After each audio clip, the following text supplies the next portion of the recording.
Hello students, welcome back to our channel affairs with business.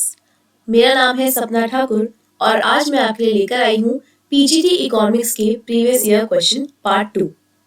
So recently KVS की तरफ से teaching and non teaching post के लिए vacancies आई हैं और हम पीजीटी इकोनॉमिक्स का प्रिपरेशन ऑलरेडी अपने ऐप पर स्टार्ट कर चुके हैं। तो जल्द से जल्द आप हमारे ऐप को इंस्टॉल कीजिए और कोर्स को परचेज कीजिए। लिंक आपको मिल जाएगा डिस्क्रिप्शन में और हमारे कोर्स में आपको मिलेंगे video lectures, printable PDF notes, practice MCQ session and mock test. ये कोर्स ऑलरेडी लॉन्च हो चुका है जिसमें ये सारी चीजें आपको अवेलेबल हो जाएंगी। लिंक डिस्क्रिप्शन में है, ऐप को इंस्टॉल कीजिए और इस चीज का बेनिफिट लीजिए। सिलेबस कंप्लीशन हो जाएगा 15 जनवरी तक। पूरा का पूरा सिलेबस आपको 15 जनवरी तक कंप्लीट करा दिया जाएगा। इसका जो प्राइस है दैट इज 3,999 ओनली एंड यहाँ पर आपके पास ये चांस है कि आप 20% ऑफ का बेनिफिट ले सकते हैं। फर्स्ट 100 स्टूडेंट्स के लिए 20% ऑफ है। कूपन कोड आपको यूज करना है एक्स्ट्रा 20। सो बिना किसी देरी के जल्द से जल्द ऐप को इंस्टॉल कीजिए और अपनी प्रिपरेशन स्टार्ट कीजिए। तो बढ़ते हैं आज के वीडियो की तरफ। आज का वीडियो हमारा पीजीटी इकोनॉमिक्स का है part 2। Let's start with our question number 1। Which of the following is not in the infrastructure sector? इनमें से कौन सा बुनियादी ढांचा क्षेत्र में नहीं है? देखिए इंफ्रास्ट्रक्चर का मतलब क्या होता है? फिजिकल फैसिलिटीज ऑफ नेशन, है ना? किसी भी नेशन की फिजिकल फैसिलिटीज यानी कि फिजिकल इन्वायरमेंट, आसपास जो भी इन्वायरमेंट है किसी भी नेशन का, फैसिलिटीज जो इन्वायरमेंट में मिल रही हैं, जो भी आपको डेवलप कंट्री या फिर डेवलपिंग कंट्री की कैटेगरी में डालता है, वो उसके इंफ्रास्ट्रक्चर से पता चलता है। इंफ्रास्ट्रक्चर मतलब कि जैसे कि आपको रोड्स की फैसिलिटी मिल रही है, आपको स्कूल्स मिल रहे हैं, हॉस्पिटल्स आपके लिए बनवाए जा रहे हैं, है ना? तो ये सब चीजें क्यों हो रही है? जिससे कि नेशन का इंफ्रास्ट्रक्चर डेवलप हो सके। इसमें से कौन सा इंफ्रास्ट्रक्चर सेक्टर का पार्ट नहीं है? Power generation, construction of roads, food production, expansion of airports. देखिए पावर जनरेशन, पावर सप्लाई, अगर किसी नेशन में पावर सप्लाई नहीं होगी तो क्या वो नेशन कोई चीज प्रोड्यूस कर पाएगा? प्रोड्यूस भी नहीं कर पाएगा, है ना? पावर जनरेशन क्या है? ये तो इंफ्रास्ट्रक्चर का पार्ट है। कंस्ट्रक्शन ऑफ रोड्स, रोड्स बहुत इंपॉर्टेंट है। ट्रैवलिंग के लिए, ट्रांसपोर्टेशन के लिए रोड्स का होना बहुत जरूरी है। रोड्स भी क्या है? इंफ्रास्ट्रक्चर का पार्ट बनती है। Next is food production. Food production, देखिए इस चीज के बारे में थोड़ा ढंग से सोचिए। फूड प्रोडक्शन क्या है कि आप खाद्य उत्पादन कर रहे हैं, आप सिर्फ फूड को प्रोड्यूस कर रहे हैं। फूड प्रोडक्शन कभी भी इंफ्रास्ट्रक्चर का पार्ट नहीं है, ठीक है? एक्सपेंशन ऑफ एयरपोर्ट्स, आप एयरपोर्ट्स बढ़ा रहे हैं, ठीक है? ज्यादा से ज्यादा एयरपोर्ट्स बना रहे हैं, हवाई अड्डे बना रहे हैं, जिसकी वजह से क्या है, जो भी पैसेंजर्स हैं या फिर जो भी यात्री हैं उनके लिए ट्रैवल करना बहुत ज्यादा इजी हो रहा है। ये सब क्या है? ये भी इंफ्रास्ट्रक्चर का पार्ट है। But food corporation is not the part of infrastructure sector. Option C आपका यहाँ पे करेक्ट आंसर हो जाएगा। Okay, next question, question number 2, Gini coefficient. Gini coefficient क्या मेजर करता है? 4 कंसेप्ट हमारे पास है: inflation, unemployment, income inequality and economic growth. Gini coefficient measure करता है इनकम इनइक्वालिटी को, कि हमारी नेशन में कैसे जो इनकम है वो अनइवनली डिस्ट्रीब्यूटेड है। इसी चीज को मेजर करने के लिए गिनी कॉफिशिएंट स्टडी किया जाता है और ये है आपका इनकम इनइक्वालिटी। गिनी कॉफिशिएंट क्या मेजर करता है? Income inequality. ऑप्शन सी आपका करेक्ट आंसर हो जाएगा। Next is question number 3। Amartya Sen was awarded the Nobel Prize for his contribution to। Mister Amartya Sen ji ने नोबेल प्राइज जिन्हें अवार्ड किया गया था, किस चीज के लिए मिला था? इनका जो कंट्रीब्यूशन था वो किस चीज में था? देखिए नोबेल प्राइज जो मिलता है वो किस लिए मिलता है? कि आप सोसाइटी वेलफेयर के लिए कुछ कंट्रीब्यूशन कर रहे हैं, आपने सोसाइटी के वेलफेयर के लिए कुछ कंट्रीब्यूशन किया है। जो मिस्टर अमर्त्य सेन जी थे, इन्हें नोबेल प्राइज मिला था क्योंकि इन्हें कंट्रीब्यूशन किया था for the welfare of economics, ठीक है? मॉनेटरी इकोनॉमिक्स नहीं, इकोनॉमेट्रिक्स नहीं, डेवलपमेंट इकोनॉमिक्स नहीं, welfare economics. Option C would be your correct answer. Let's move to the next question. Question number 4। Scheduled banks have to be registered with।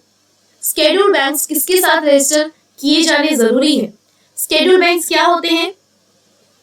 Scheduled banks वो banks होते हैं जो RBI के अंदर register किए जाते हैं। ठीक है, यहाँ तो क्वेश्चन में ही आपको आंसर मिल गया है ना, मतलब एक्सप्लेनेशन मिल गया। आरबीआई में जब आप रजिस्टर करते हैं बैंक्स, उन बैंक्स को कहा जाता है शेड्यूल बैंक्स, और ये आरबीआई एक्ट के अंदर सेकंड शेड्यूल में रजिस्टर किए जाते हैं। ओके, सो शेड्यूल बैंक्स किसके साथ रजिस्टर होते हैं? ये रजिस्टर होते हैं आपके आरबीआई के, which is our central bank, reserve bank of India. Okay, let's move to the next question. Question number 5।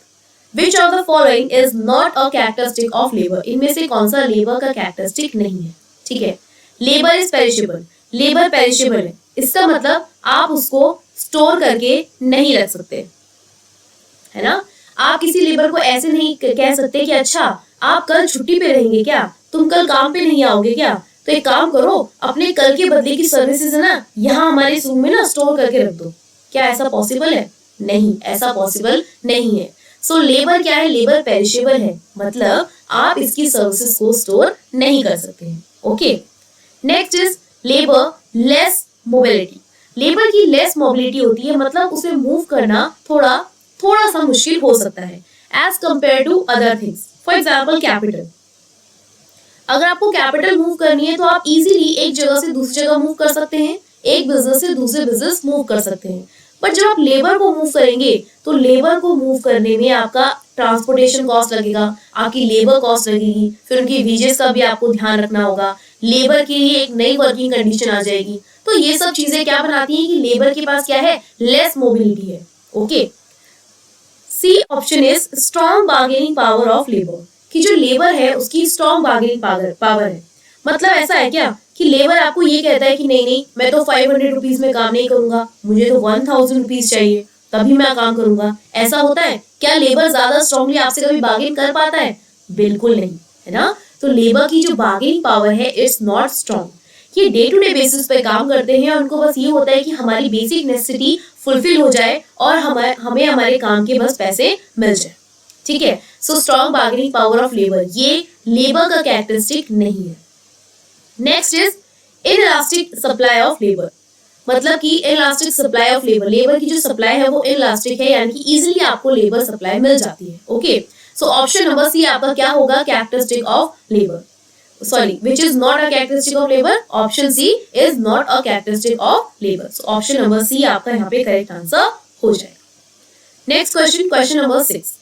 Who among the following said, किसने कहा है population increases in the geometric progression, food increases in the arithmetic progression। यानी कि population क्या है?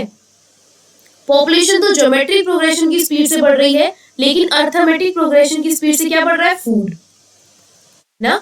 सो यहाँ पे theory of population आई थी, जिसमें ये बताया गया था कि पॉपुलेशन बहुत ज्यादा इंक्रीज हो रही है, लेकिन फूड लोगों के लिए उतना अवेलेबल नहीं है। सो किसने दिया था, किसने कहा था ये statement? So theory of population दी थी आपकी मेल्थस ने। ठीक है, सो मेल्थस यहाँ पर इन्होंने कहा था कि पॉपुलेशन है वो जीपी की स्पीड से बढ़ रही है, बट जो फूड है वो अर्थमेटिक प्रोग्रेशन की स्पीड से बढ़ रहा है। Okay, next question is question number 7। Which organisation collects data for the unorganised sector? Unorganised sector जिसमें गवर्नमेंट का रोल नहीं होता है, मतलब कोई गवर्नमेंट ऑथराइजेशन नहीं है जो आपके ऊपर रूल कर सके। ओके, सो कौन सा ऑर्गेनाइजेशन है जो अनऑर्गेनाइज्ड सेक्टर के लिए डेटा कलेक्ट करती है? देखिए, आरबीआई आपका सेंट्रल बैंक है, तो this can not be your answer. ASI है, ये आर्कियोलॉजिकल डेटा को कलेक्ट करता है, तो ये भी आपका आंसर नहीं है। नाउ सेंट्रल स्टैटिस्टिकल ऑफिस, या फिर आप कह सकते हैं नेशनल सैंपल सर्वे ऑफिस। ठीक है, सो ये दोनों में से कोई आंसर हो सकता है। अब सेंट्रल की बात कर रहे हैं तो कहीं ना कहीं गवर्नमेंट आ गई इसमें, है ना। सो गवर्नमेंट तो ऑर्गेनाइज सेक्टर के अंदर आ जाएगी, जहां पे आपके पास एक गवर्नमेंट अथॉरिटी है जो पूरे के पूरे सेक्टर को रूल कर रही है। सो एनएसएसओ आपका करेक्ट आंसर होगा। एनएसएसओ क्या करता है, ये अनऑर्गेनाइज जो सेक्टर्स होते हैं उसके डेटा को कलेक्ट करते हैं। So option number A would be your correct answer. Okay, now let's move to next question. Question number 8, which of the following is not viewed as national debt? इनमें से कौन सा नेशनल डेट की तरह देखा नहीं जाता है? Life insurance policies, long term government bonds, national saving certificates, provident fund. ये तीनों ही तरीके बच्चों ऐसे हैं जिसमें कहीं ना कहीं गवर्नमेंट डेट का सहारा लेती है, ठीक है। लेकिन life insurance policies is for the betterment of society, is for the betterment of nations people, है ना। So life insurance policies national debt की तरह देखा नहीं जाती है। लॉन्ग टर्म गवर्नमेंट बॉन्ड्स हैं, नेशनल सेविंग सर्टिफिकेट्स हैं या फिर प्रोविडेंट फंड है, ये सारे के सारे कहीं ना कहीं नेशनल डेट का पार्ट है। लेकिन लाइफ इंश्योरेंस पॉलिसीज को आप नेशनल डेट की तरह नहीं देखते हैं। ओके, ये आपका क्वेश्चन नंबर 8 और ऑप्शन नंबर ए आपका करेक्ट आंसर हो जाएगा। Next is question number 9, which of the following is a public sector unit? इसमें से कौन सा पब्लिक सेक्टर यूनिट है? पब्लिक सेक्टर का क्या मतलब है? जिसमें गवर्नमेंट ओनरशिप है ना। पब्लिक सेक्टर का क्या मतलब है? जिसमें गवर्नमेंट ओनरशिप है। सो आईसीआईसीआई बैंक, अरे इट्स एन प्राइवेट ओनरशिप, है ना, प्राइवेट के अंदर आता है। टेस्को बैंक, ये भी एक प्राइवेट ओनरशिप के अंदर आता है। BHEL, Bharat heavy electronics limited, ये लिमिटेड वर्ड किसके आगे लगता है? किसी गवर्नमेंट ऑर्गेनाइजेशन के आगे लगता है ना, लिमिटेड। सो लिमिटेड क्या है? लिमिटेड का क्या मतलब बता रहा है? लिमिटेड का मतलब बता रहा है पब्लिक सेक्टर है ये, ठीक है। सो इसमें से कौन सा आपकी पब्लिक सेक्टर यूनिट का पार्ट बनेगा? ये है आपका बीएचईएल, है ना। और ऑल ऑफ दीज तो बिल्कुल भी नहीं हो सकता। सो ऑप्शन नंबर सी आपका करेक्ट आंसर हो जाएगा। ओके, क्लियर है। Next is question number 10, Who among the following was the first chairman of the planning commission? इनमें से कौन सा प्लानिंग कमीशन के फर्स्ट चेयरमैन थे? प्लानिंग कमीशन क्या है? प्लानिंग कमीशन 1950 में आया था। प्लानिंग कमीशन क्या करता है? प्लानिंग कमीशन प्लान बनाता है कि फ्यूचर में जो भी चीजें हम करने वाले हैं उसके लिए प्लान बनाया जा रहा है कि कैसे हम अपने गोल्स को अचीव करेंगे। उसके लिए प्लानिंग की जा रही है, एक रोड मैप तैयार किया जा रहा है, एक ब्लूप्रिंट बनाया जा रहा है जो आपको डायरेक्शन देगा कि किस डायरेक्शन में आपको काम करना है जिससे आप अपने नेशन के गोल्स को अचीव कर सके। सो प्लानिंग कमीशन स्टैब्लिश किया था 1950 और अब इसे नीति आयोग के नाम से जाना जाता है ना। और प्लानिंग कमीशन के जो चेयरमैन होते हैं वो कौन होते हैं? वो होते हैं हमारे प्राइम मिनिस्टर। जैसे अगर मैं करेंटली बात करूं तो करेंटली कौन आपके चेयरमैन होंगे प्लानिंग कमीशन के या नीति आयोग के? That would be our prime minister Narendra Modi, है ना। सो पूछा कि फर्स्ट चेयरमैन कौन थे प्लानिंग कमीशन के? तो फर्स्ट चेयरमैन यानी कि कौन है? हमारे फर्स्ट प्राइम मिनिस्टर। सो बताइए फर्स्ट प्राइम मिनिस्टर कौन से हैं? क्या डॉक्टर राजेंद्र प्रसाद है, पंडित जवाहरलाल नेहरू है, सरदार वल्लभ भाई पटेल है या जेबी कृपलानी? सो यहाँ पे पंडित जवाहरलाल नेहरू ये हमारे फर्स्ट प्राइम मिनिस्टर थे और इसीलिए ये हमारे प्लानिंग कमीशन के फर्स्ट चेयरमैन बने हैं। सो ऑप्शन बी यहाँ पे आपका करेक्ट आंसर हो जाएगा। ओके, सो आई होप अभी तक आपने जितने क्वेश्चन सॉल्व करे हैं ये आपको इजीली समझ आए हैं and it's clear to each and every one. Okay, let's move to the next question. Question number 11, inflation can be controlled by. Inflation को आप कैसे कंट्रोल कर सकते हैं? तो देखिए इन्फ्लेशन का मतलब क्या है? इन्फ्लेशन का मतलब है इंक्रीजेस इन प्राइस, या मैं कहूं इंक्रीज इन प्राइस, प्राइसेस का बढ़ना। आप कह सकते हैं एग्रीगेट डिमांड का बढ़ना एग्रीगेट सप्लाई के कंपैरिजन में। जब आपकी एग्रीगेट डिमांड बहुत ज्यादा हो जाती है, एग्रीगेट सप्लाई कम है, तो इससे भी इन्फ्लेशन आ जाता है। और जब प्राइसेस बढ़ते हैं तो कहीं ना कहीं आपकी परचेजिंग पावर कम हो गई है, ठीक है, परचेजिंग पावर कम हो गई है, ठीक है। जैसे कि 500 रुपीज में पहले आप अपने बेस्ट फ्रेंड को भी मूवी दिखा पाते थे, है ना, और अपने नॉर्मल फ्रेंड को भी मूवी दिखा पाते थे, है ना। भाई कुछ तो डिफरेंस रखना है ना बेस्ट फ्रेंड और फ्रेंड में, है ना, तो बेस्ट फ्रेंड बुरा मान जाएगा, और खुद भी देख लेते थे। लेकिन अब 500 रुपीज में सिर्फ और सिर्फ 2 पर्सन का ही टिकट आ पाता है। सो प्रायोरिटी किसे देंगे आप? भाई बेस्ट फ्रेंड को देंगे, है ना, बेस्ट फ्रेंड और अपने लिए टिकट लेंगे। सो ये जो 500 रुपीज की वैल्यू है, जैसे जैसे टाइम बढ़ेगा वैसे वैसे इसकी वैल्यू कम होगी, यानी कि परचेसिंग पावर आपकी कम हो जाएगी ड्यू टू इन्फ्लेशन। सो यहाँ पे बोला है कि इन्फ्लेशन को आप कंट्रोल कर सकते हैं। कैसे? Surplus budget. सरप्लस बजट का मतलब है कि जब गवर्नमेंट के पास रिसीट्स ज्यादा है और पेमेंट्स कम करनी है, तो ये तो बहुत अच्छी सिचुएशन है, सरप्लस बजट।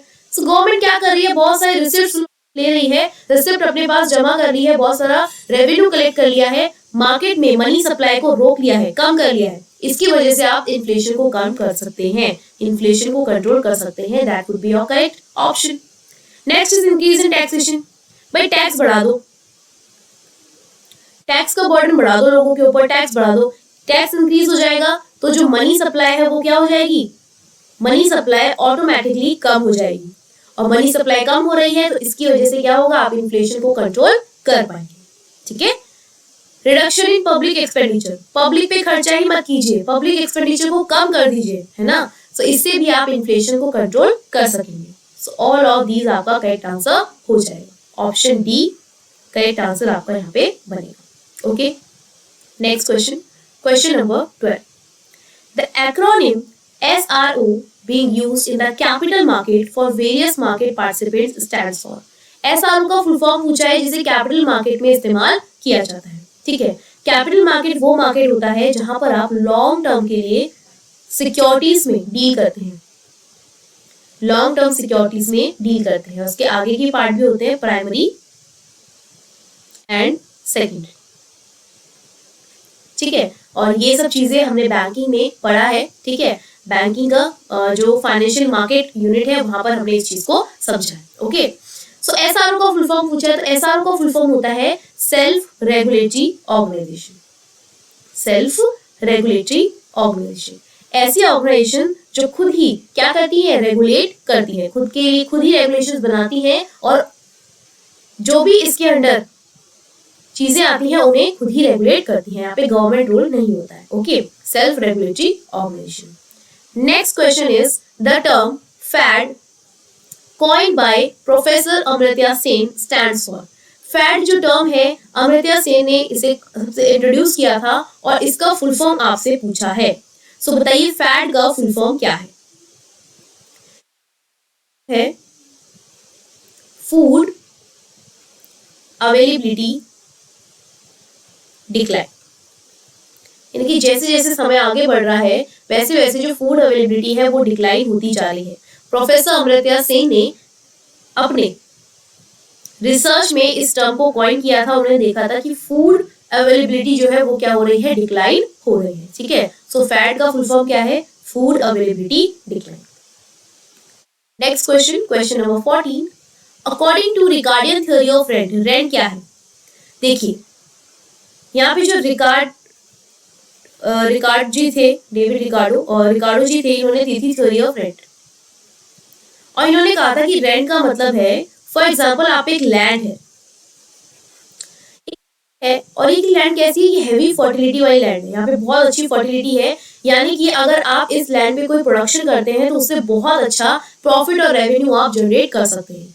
और इस लैंड को अगर आपने किसी पर्सन को प्रोडक्शन पर्पस के लिए दिया है तो इससे बदले में जो आपको अमाउंट मिलेगी ये होगी आपकी रेंट, है ना। और यहीं से इनको थ्योरी ऑफ रेंट का कंसेप्ट आया था। थ्योरी ऑफ रेंट में जिन्होंने रेंट का मतलब कहा था कि ये डिफरेंशियल सरप्लस है, ये एक ऐसा सरप्लस है जो कोई डिफरेंस क्रिएट करेगा। ठीक है, जैसे जैसे इसकी फर्टिलिटी मतलब इस पे काम होता रहेगा, फर्टिलिटी बढ़ती रहेगी और इससे प्रोडक्शन बढ़ेगा, रेवेन्यू बढ़ेगा, प्रॉफिट बढ़ेगा, इससे ये क्या कहलाता है? ये डिफरेंशियल सरप्लस कहलाता है। ठीक है, next is question number 15। The term quasi rent was introduced by. अब कई बच्चे सोचेंगे कि प्रीवियस में हमने देखा थ्योरी ऑफ रेंट जो इंट्रोड्यूस की थी रिकार्डो ने, तो पक्का क्वासी रेंट का आंसर भी क्या होगा? क्वासी रेंट का आंसर क्या होगा? रिकार्डो। लेकिन नहीं, क्वासी रेंट का कंसेप्ट दिया था एल्फ्रेड मार्शल ने। एल्फ्रेड मार्शल ने कहा था कि जैसे लॉन्ग टर्म में लॉन्ग रन हो गया, शॉर्ट रन हो गया, है ना। तो यहाँ पर अगर आप किसी को लैंड या फिर मशीनरी यूज करने के लिए देते हैं, क्योंकि उस पर्सन पे टाइम नहीं है कि वो क्या करे, पर्टिकुलर उस एसेट को खरीद ले, लेकिन आप इस चीज को यहाँ पे यूज करने को दे रहे हैं, तो उससे जो रेंट मिलेगा, इस रेंट को कहा जाता है क्वासी रेंट। और ये कंसेप्ट किसने दिया था? ये कंसेप्ट अल्फ्रेड मार्शल ने दिया था, क्वासी रेंट। क्लियर? यहाँ पे तक क्लियर है आपको हर एक चीज? नेक्स्ट क्वेश्चन, हाँ, इसका आंसर क्या हो जाएगा? Option number D. Option number D. Next is question number 16, the innovation theory of profit. Innovation theory of profit कहती है कि किसी भी एंटरप्रेन्योर को या किसी बिजनेस को कंसिस्टेंसी के साथ इनोवेशन करते रहना चाहिए। जितना ज्यादा इनोवेशन होगा उतना ही ज्यादा आपका प्रॉफिट बढ़ेगा। अगर आप अभी भी ओल्ड टेक्निक्स को यूज करेंगे तो कहीं ना कहीं आप लैग करेंगे जो प्रॉफिट आपको हो सकता था उससे। सो इनोवेशन आपको करते रहना है अपने बिजनेसेस में, अपने एंटरप्रेन्योर्स को इनोवेशन करते रहना है, जिससे क्या कर सकते हैं आप? प्रॉफिट को रेज कर सकते हैं। So innovation theory of profit is given by professor Schumpeter. किसने दी थी ये? प्रोफेसर स्कम्पटन ने दी थी। उन्हें कहा था कि जो एंटरप्रेन्योर्स हैं उन्हें बहुत ज्यादा इनोवेशन करने की जरूरत है, जितना ज्यादा इनोवेशन होगा उतना ही ज्यादा प्रॉफिट इंक्रीज हो पाएगा। सो ऑप्शन नंबर ए आपका करेक्ट आंसर हो जाएगा, professor Schumpeter. Next is question number 17, the apex bank RBI. RBI क्या है? एपेक्स बैंक है हमारा, सेंट्रल बैंक है हमारा। कहा गया आरबीआई कब नेशनलाइज हुआ था? नेशनलाइजेशन का क्या मतलब है? नेशनलाइजेशन का मतलब है कि ओनरशिप या फिर मैं कहूं अब जो कंट्रोल है वो किसके पास है? गवर्नमेंट के पास है। सेंट्रल गवर्नमेंट के पास सारा कंट्रोल है। सो नेशनलाइजेशन का मतलब है जब आप कंट्रोल गवर्नमेंट को दे देते हैं। ओके, सो यहाँ पे नेशनलाइजेशन कब हुआ था आरबीआई का? सो आरबीआई एक्ट कब आता है? 1934। मतलब आरबीआई 1934 1935 ये इसके 2 ईयर्स होते हैं, ठीक है। सो यहाँ पे जो नेशनलाइजेशन हुआ था ये कब हुआ था? 1949। ओके, सो यहाँ पे 1949 आपका करेक्ट डेट हो जाएगा, ऑप्शन नंबर सी। ठीक है, clear? Next question, question number 18, Who amongst the following is most benefited from the inflation? इनमें से कौन सा बहुत ज्यादा बेनिफिट ले पाएगा इन्फ्लेशन का? सबसे ज्यादा फायदा किसे होता है? इन्फ्लेशन का। देखिए, इन्फ्लेशन का मतलब मैंने पहले ही बताया आपको कि जब प्राइसेस बढ़ जाते हैं और आपकी परचेजिंग पावर कम हो जाती है ना। सो इस केस में क्या होता है? इस केस में इन्फ्लेशन आता है। और इन्फ्लेशन कैसे आता है? जब एग्रीगेट डिमांड बढ़ गई है, एग्रीगेट सप्लाई कम है, तो यहाँ से आपका इन्फ्लेशन आता है। अब किसको इसका सबसे ज्यादा फायदा होगा? एक एक करके देखते हैं। पहला है गवर्नमेंट पेंशनर्स, गवर्नमेंट एम्प्लॉय जिसे पेंशन मिल रही है। इन्फ्लेशन तो बढ़ता जा रहा है, इन्फ्लेशन रेट बढ़ रहा है, लेकिन इन्हें पर मंथ का जो पेंशन है वो वही मिल रहा है, फिक्स्ड। तो क्या ये इन्फ्लेशन से लड़ पा रहे हैं? बिल्कुल नहीं। सो इनको तो कोई फायदा नहीं है। Next is saving bank account holders. आपने अपने पैसे को सेविंग बैंक अकाउंट में क्या कर दिया? डिपॉजिट कर दिया। अब यहाँ पर जो इसका इंटरेस्ट रेट होता है कितना ही होता है? बताइए कितना ही होता है? क्या वो इन्फ्लेशन रेट को बीट कर सकता है? जो सेविंग बैंक्स का इंटरेस्ट रेट है क्या वो इन्फ्लेशन रेट को बीट कर सकता है? नहीं कर सकता है ना। सो यहाँ पर सेविंग बैंक अकाउंट होल्डर्स को भी कोई भी फायदा नहीं होता। नेक्स्ट बात करें डेटर्स। डेटर्स कौन है भाई? डेटर्स है हमारे देनदार, जिन्होंने हमारा पैसा लौटाना है, ठीक है। अब इन्होंने हमारे पैसे को लौटाना है। सपोज कीजिए मैंने किसी पर्सन को अगर 10,000 रुपए उधार दिए हैं, ठीक है, इससे मैं कह रही हूँ कब से कि भाई मेरा पैसा लौटा दो, मेरा पैसा लौटा दो, ये नहीं लौटा रहा। अब ये भाई साहब आ रहे हैं 1 साल बाद, मुझे 10,000 रुपए लौटाने, और मैं सोच रही हूँ कि ये 10,000 रुपए मुझे अब लौटा रहा है।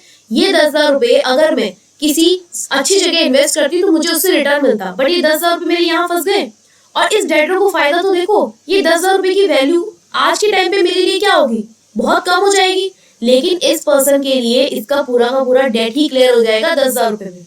तो सबसे ज्यादा फायदा किसे होता है? डेटर्स को फायदा होता है, क्योंकि उन्हें कभी भी जो अमाउंट है उसमें ज्यादा कुछ पे नहीं करना पड़ता, इन्फ्लेशन का उनपे कोई इफेक्ट नहीं पड़ता। बस उन्हें फायदा होता है कि अब उन्हें वही अमाउंट लौटानी है जो उन्होंने ली थी, और उनको कोई फर्क नहीं पड़ता कि इसकी टाइम वैल्यू ऑफ मनी अब क्या बनती है ना। सो यहाँ पे मोस्ट बेनिफिटेड कौन है from inflation? That is are debtors. Option number C आपका यहाँ पे करेक्ट आंसर हो जाएगा। ओके, क्लियर है?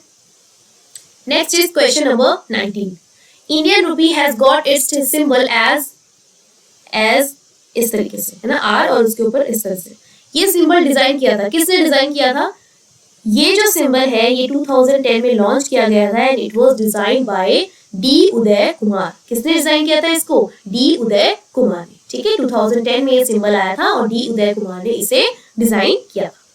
Next question is inflation in India is measured on which of the following indexes और इंडिकेटर्स। ये थर्ड क्वेश्चन है इन्फ्लेशन का। ठीक है, सो इन्फ्लेशन से पूछा गया कि इन्फ्लेशन को मेजर करने के लिए कौन सा इंडेक्स या इंडिकेटर का इस्तेमाल किया जाता है।